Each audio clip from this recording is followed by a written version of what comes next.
I once heard a man describe his wife this way. The moment I saw her, I wanted her half to death. The moment she spoke, I realized someone had beaten me to it. It was my Samantha, as goofy as she was beautiful. I met Sam when she was fired for hacking into my client's computer network by uploading a video of a cute kitty. Unfortunately, it turned out that Kitty was actually an evil, malicious lioness in disguise. She looked like she needed a friend, so I offered to carry a box of her personal belongings while the head of security escorted her off the premises. Okay, I'll admit it, I thought I'd have no problem getting into her panties if I made friends. I soon learned that she never wore them under short skirts. Fast forward 6 months.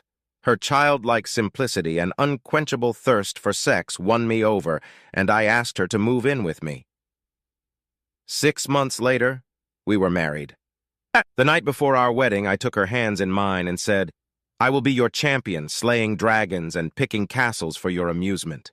I swear eternal love and devotion. All I asked and demanded of her was absolute loyalty. If you ever kiss another man romantically, our marriage is over. You won't get a second chance. No, I will destroy you and whoever was foolish enough to incur my wrath. I love you, and I will never do that," Sam vowed. The first 2 years of our marriage were so incredible that all of our friends were jealous. Sam was doing a great job of being a spoiled wife. All day long, she spent her days working out or lounging at the spa. Almost every night we dined at Chicago's finest restaurants. I draped her gorgeous body in designer clothes, appropriately adorned with the finest jewelry. I loved showing her off. But one day she announced that she was bored and wanted to get a job. No matter how hard I tried, I couldn't shake her resolve. I even offered to buy her her own business, a high-end boutique, whatever she wants. No, I want to do it myself. Much later, I learned that 2 divorced girlfriends from the health club had sown the seeds of discontent in my wife. These embittered women had lost their husbands to younger women and took perverse joy in destroying happy marriages. Week after week, they worked on Sam until they convinced her that I didn't value her, and the key to her freedom was to get a job so she could have her own money. So Sam set out to find a job in a position that would suit her. Now a beautiful woman dressed in a $500 dress, she had no problem getting an interview. Her problem came when she was asked tough questions like, "What office skills do you possess?" 3 months later, she has had dozens of interviews, yet no one has even called her back to say, "Sorry, we don't have a position open for your unique skill set." At least that's what it says on the form letter I send out to unqualified losers. But one day she came home so excited she could barely speak. She had been hired as a personal assistant. I asked her some simple questions like who hired you and what your job description was. Sam had forgotten the name of the company but was sure she could find it again. The only thing she remembered was the position involved traveling. "With who?" I asked. She rummaged through her $1,000 Gucci bag and found a business card. "I'll be working for Andrew W. Carter and Associates." The card was a cheap rectangle of white cardboard, no graphics, just Andrew W. Carter, president, CEO, and a phone number. What a cheap asshole, I thought. What exactly does Andrew W. Carter and Associates do? It has something to do with importing or exporting things. I took my wife in my arms and looked her straight in the eye. "Samantha, I have a bad feeling about this. Let me put it to the test." This led to our first ever knockdown, drag-out argument. "You don't want me to succeed. You just want me hanging on your arm like a Barbie doll." Truth be told, it was all she could do. Sam was stubborn. She kicked up her heels and refused to listen to anything I had to say.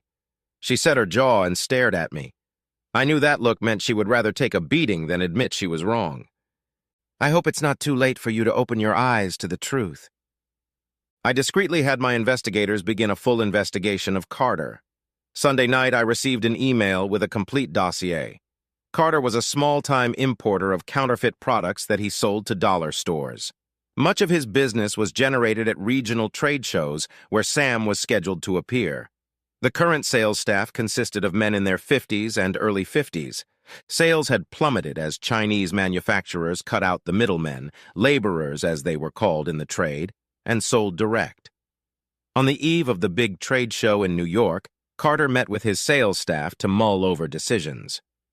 The future of the company depended on this show. There was a widespread idea that the easiest way to increase sales was to have a beautiful woman of short stature make this very short skirt and revealing blouse the spokesperson in the booth. Sam had a closet full of uniform-compliant clothes. It was obvious that Carter didn't need a personal assistant, but an ego magnet. Things were fairly quiet on Sunday. Monday morning, Sam was dressed to the hilt. I complimented her and offered to drive her to work. She surprised me and said yes. I surprised her with an Italian leather briefcase. Sam accepted my gift with the words, "You'll be proud of me." Carter's warehouse had definitely seen better days. It was an old 3-story building. Even the sign on it was faded. Sam looked around the dilapidated building nervously. After a couple minutes, she leaned over to me and kissed me on the lips. It was an act she'd been denying me since Friday. "I think it's here." "I guess it's here. I'll pick you up at 5. She kissed me again and said, "I love you." "I love you too," I replied. The day dragged on endlessly. I waited at the end of the block for the clock to show 5 o'clock. When it did, I stopped in front of the main entrance. Several dozen men in cheap suits came out in a crowd. This must be the sales department, I thought. A few minutes later, several older women left. All were dressed for warehouse work. I waited 10 minutes before entering the lobby. Sam's laughter could be heard in the distance. I noticed a bell on the receptionist's desk and rang it vigorously. "I'll be right out," my wife called out. As soon as I met her new boss, I immediately saw him as a bastard. He didn't even extend his hand for me to shake, just a sneaky smile. As soon as we pulled away, I warned my wife, "He followed you like a lion follows a gazelle. Don't be silly. He's just a good salesman who's always on." A good salesman, damn it. This man sells wholesale knockoffs made by slave labor. He, like his products, appeals to the dregs of civilization. Sam was silent until I pulled up to one of our favorite restaurants. Tuesday morning, Sam was dressed again as if she were going to a dance. When I asked her why she was dressed like that for work in a dilapidated warehouse, she claimed she knew how to get to work and would drive herself. She walked out without answering my question or kissing me goodbye. That evening, she came home excited after a full day of exploring their grocery line. She even had a bag full of junk. I tried my best to feign interest as she described each item. The second week, 3 unpleasant things happened. Sam, still changing her clothes, started going to lunch with Carter so they could discuss the product line. She also started working late with him to prepare for the New York trade show. The final straw was when she stopped returning my calls because they were too busy working. It all started on Thursday when Sam got home a few minutes before 10. I gave her an ultimatum. Quit your job or else. Don't be such a drama king. ... IT, quote, S, just a training period. After the expo, things will settle down. I begged her to quit and again offered to invest in her own business, a store in the mall.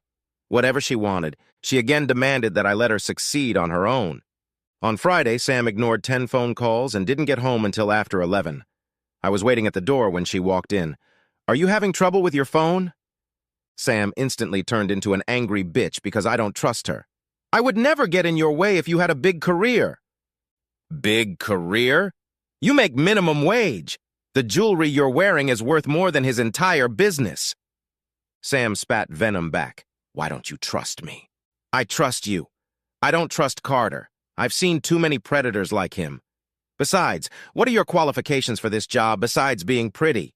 Is there a reason you dress like a model to find out about a 99-cent piece of plastic in a dirty warehouse? This shit has really hit the fan. There's a 3-day trade conference in New York next week, and I'm going there whether you like it or not. Get used to it." "Then get used to living alone. Because if I leave, as I fear I will, I won't be here when you get back. Our marriage will be over." "I can't believe you said that. You and I should be planning how we're going to spend my paycheck. We could save it for a vacation in Europe, Hawaii, wherever you want." "Europe, Hawaii. Are you high? You're making $13 an hour. Before taxes, you can't even afford to buy us a steak on your paycheck." Sam stormed out of the room and locked herself in the bathroom. We didn't speak all weekend. Monday morning, a limo picked her up. I kissed her one last time and said, "You've made your choice. I hope you can live with it." She didn't respond. It took a while, but I arranged for a private investigator to take the seat across from her and Carter on the flight east. The cheap bastard was flying in economy. My man guaranteed he could provide audio and video recordings of their entire trip. I was foolish enough to expect a phone call from Sam to say they had arrived safely. Instead, I heard from my private investigator. They were giddy like school kids who think they can get away with anything. Carter kept putting his hand on her thigh. The first few times she protested, but eventually she let him touch her. I almost broke my phone. Then he said he was going to turn the surveillance over to his assistant so they wouldn't recognize him. I had a hell of a time not calling Sam and telling her I knew what they were doing. But that hadn't worked before. So I spent my time planning the second phase of my plan. That same evening, I received a detailed message from my detective. They spent most of the day at business events. Unfortunately, at 6 o'clock, they dispersed to their rooms and changed for dinner. I recognized the little black dress Sam was wearing. The detectives were instructed not to interfere unless Carter was forcing Sam to do something. They were to observe and document. It was killing me. But she had to choose our marriage of her own free will, but that wouldn't stop me from making one last attempt. I watched the video of them walking into the restaurant hand in real time. I called my wife, but she went straight to voicemail. So I called the restaurant and got Mrs. Samantha Weatherstone on the phone. She wasn't too pleased that I was checking on her. "I've been working hard all day and now I'm having dinner at the diner. You had the nerve to call me to check up on me." "Well, maybe if you had answered my calls or texts, I wouldn't have had to look for you. Samantha, I love you more than life itself. That's why I'm giving you one last chance to save our marriage. I know you don't eat at the diner. This is the first time you've ever lied to me, and I'm willing to forgive you if you tell Carter you're quitting. You'll have a first-class ticket waiting for you at the airport. Please, if you love me, if our marriage—" The phone went silent. My wife hung up. My detective streamed me a video of Sam drinking with Carter. The bastard heard our conversation, and I could tell he felt he'd chosen the right path when he hired Sam. He acted like he owned her, pawing at her while he plied her with alcohol. An hour later, my man sent a video of them entering his room. I had to turn my phone off because I couldn't watch the broadcast from the cameras they had installed in Carter's room. Later, after a couple of stiff drinks, I listened to him talk crap, like how it was a shame her husband didn't want her to succeed. He said I was jealous of her success. "Stick with me, and I'll make you the most successful saleswoman in the business. My idiot wife swallowed his bullshit and ended our marriage." My next call was to colleagues at the convention center in New York. Carter had already made sure his truck had arrived this morning and was waiting to be unloaded. Inside was a booth, the largest and most luxurious at the show, and thousands of catalogs and hundreds of free samples. The booth took up twice as much space as its largest competitor. It featured the best video and lighting effects. A few minutes later, Carter's 40-foot container disappeared from the loading dock. A week later, it would find itself empty at a truck stop in New Jersey. I spent the night sitting in my chair, hoping Sam had come to her senses. The next morning, my detective confirmed that they spent the night in his room and slept together. "He treated your wife like a prostitute." As soon as they entered the room, he pulled down her dress. "After a few minutes, your wife rolled to the other side of the bed. The detective said it looked like she hadn't slept a minute. I heard her crying most of the night." Trying to contain my anger, I made 2 more calls, this time on the local phone. I said exactly one word to each: begin. The next morning, the concierge slipped a note under Carter's door, addressed to my wife. "I called your room all night, but no one answered. I guess that means goodbye forever." The detective said she screamed and started crying hysterically about how she had made a huge mistake, and Carter had better stay away from her or else. "What do I care? I've had better chicks than you. Now get dressed. You have a job to do." He picked up her dress from the floor and threw it at her. Sam begged him to give her a return ticket. He laughed in her face and called her a stupid whore. "If you want to go home, you better get your ass ready to tease my customers." You got me drunk and raped me. Sam turned up the volume. I didn't force you to do anything. If you call the police, they'll look at the way you were dressed and realize you're a whore. Their conversation was interrupted by a knock on the door. It was one of the salesmen. Sam grabbed her dress and hurried into the bathroom. Carter opened the door with his bare ass holding Sam's lacy bra. He wanted to make sure Angelo saw what he had done. Boss, we have a big problem. I was in the conference room checking our place, but there was nothing there. What do you mean there was nothing? That's what it means. There's no booth there, no boxes, no samples, nothing. I talked to the guy at the dock, and he said the truck wasn't there. Carter went white as a sheet. All he could say was shit. It took Sam a while to get up the nerve to call me. She'd obviously decided to play dumb, and she'd succeeded. I didn't answer, but immediately went straight to voicemail. Even though I knew it wouldn't change anything, I had to know if Sam was going to come clean about her actions. I'm sorry, honey, I took a sleeping pill and didn't hear the call. She had the nerve to say, I love you. Please call me when you get this message. After that, she called every 10 minutes. I ignored all of them. Instead, I called my attorney and had him prepare the divorce papers. Carter, meanwhile, was melting down.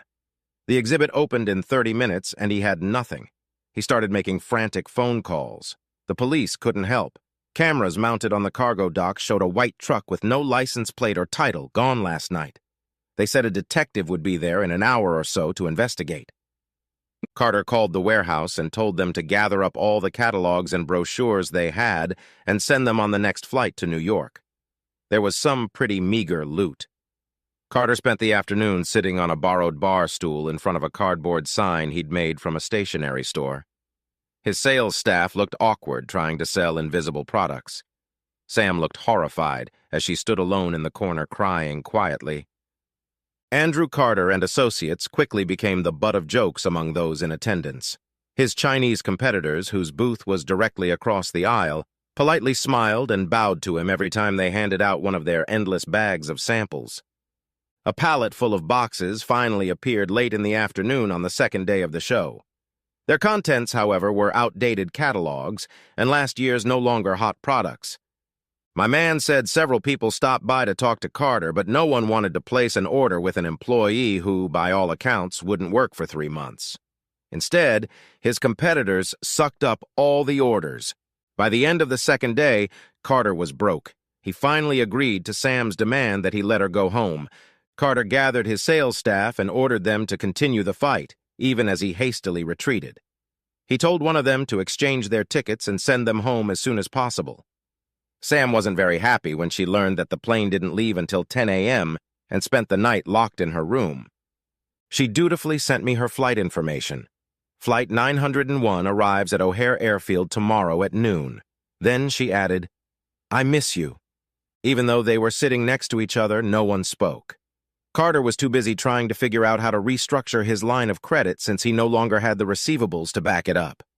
Sam looked straight ahead and prayed the entire flight that she would be able to save her marriage. One of the added benefits of working for a venture capitalist is that I have known people who were able to get things done without spending time on paperwork. These are the people who exist in the darkest of shadows, and many of them owed me favors. Big favors. The 2 phone calls I'd made earlier set things in motion. I knew she would be arriving on a plane at 9 a.m. local time. I waited until the plane was in the air and she was out of contact to cancel both of our cell phones. Then I canceled all of our credit cards and transferred every last dime we had in the bank to a hidden account. By noon, the money would be lost. Some asshole in a black coat might say she was entitled to half, but she could go fuck herself. There was a knock on my door, and a crew of movers started packing up all my personal possessions for storage. I took all the jewelry that didn't make it to New York.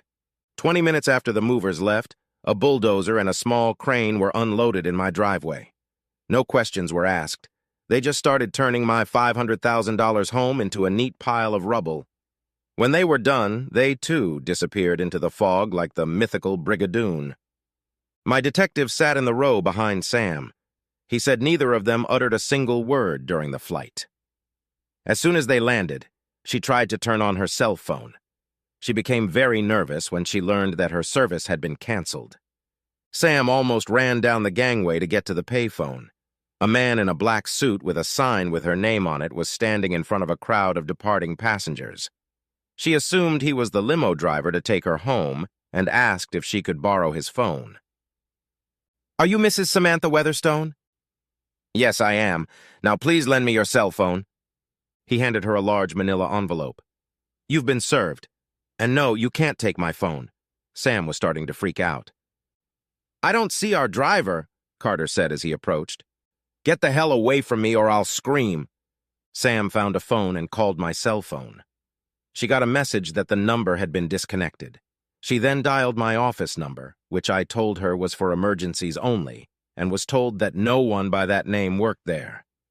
I had already left for a new position in our Los Angeles office. Terror gripped her as she remembered the envelope. She tore open the envelope and read the petition for dissolution of marriage. Samantha, sobbing, fell to her knees. Pictures of her naked with her boss sprinkled in. What she didn't know was that an identical set of photos had been delivered to his wife at the same moment. Airport security was alerted that the woman was having health problems, and a team arrived to assist. One of them took her bags while the paramedics tried to figure out what her problem was. She begged them to help her get a cab. "I have to get home before it's too late," she pleaded. They walked towards her and caught a cab. She begged the driver to go faster. When they pulled into her alley, she pitched forward and began to tell the driver where to turn. As they rounded the corner, Sam looked puzzled and then let out a blood-chilling scream when she realized her house no longer existed. The driver wanted to get away from the crazy lady and demanded his $45 fare. She dazedly held out her credit card to him. He tried to run it. This one wouldn't work. She tried every card she had, but all were rejected. "If you don't have any money, I'll call the police." Sam searched her pockets and finally found the money. The driver put her bags on the sidewalk and drove off. Samantha fell to the ground. She could barely breathe. Everything was gone. All her dreams shattered. Carter's day ended as badly as it had begun. Two of my co-workers followed him to his North Shore home. They were driving a pickup truck they'd borrowed when the driver ran into the store for a pack of cigarettes. They watched from the street as Carter stepped out of the limo and, shoulders slumped, headed for the front door. He hadn't even made it to the front door when his wife jumped out into the street and thundered, "Get out, you asshole, you son of a bitch!" She waved the pictures he had of Sam in front of his face. Carter was at a loss for words as his wife pounced on him. Two neighbors came out to see what was going on. Carter's BMW was parked in the driveway, and he was able to climb inside while she pounded on the windshield. "I'm going to divorce your cheating ass." She picked up his suitcase and shattered it against the glass. Carter sprinted across the lawn to get away. He didn't even notice he was being followed. Carter stopped at the bar and ordered a double clear scotch. He washed it down with another. An hour and 3 stiff drinks later, Carter eased himself into the drink as he drove to his warehouse. That same night, the office and warehouse of Andrew Carter and Associates burned to the ground. It was the top story on the news for 2 days. It was the most impressive fire involving fire engines from 7 suburban departments. You might imagine the flames licking the sky, clearing the ground of Andrew Carter's stench. It was still smoldering the next day when firefighters were able to enter to douse the blazing points of the fire with water. The fire burned so badly from all the paper and plastic that it took investigators 2 more days to find Carter's charred remains. There was a large hole gaping in his skull. They found a gun a few feet away that was missing 1 bullet. The body was so charred that the coroner couldn't see that Carter had been tortured for over 6 hours before being allowed to die. They were only able to identify him from dental records. I heard that the pain was so bad that he begged to be allowed to kill himself. They were very careful not to break any bones, but they inflicted the pain with a propane torch, melting his flesh down to the bone. The coroner's inquest panel ruled his death a suicide. Their sequence of events said he was depressed about the missing truck and the total failure at the show, and then his wife kicked him out for having an affair. Then he got drunk, shut off the fire protection system, and set fire to his warehouse. When the flames approached his office, he put the muzzle of a gun in his mouth and killed himself. The insurance company also assigned a team of arson investigators to comb through what little remained of the huge building. Their forensic accounting colleagues confirmed it was an arson for insurance purposes. They eventually denied it to his widow. Epilogue. Because one man couldn't keep his pants on, his wife and children lost their home, 20 people lost their jobs, and I lost the only woman I've ever loved. As for the two witches who caused all this sadness, I did my best to make sure they never caused anyone else any trouble.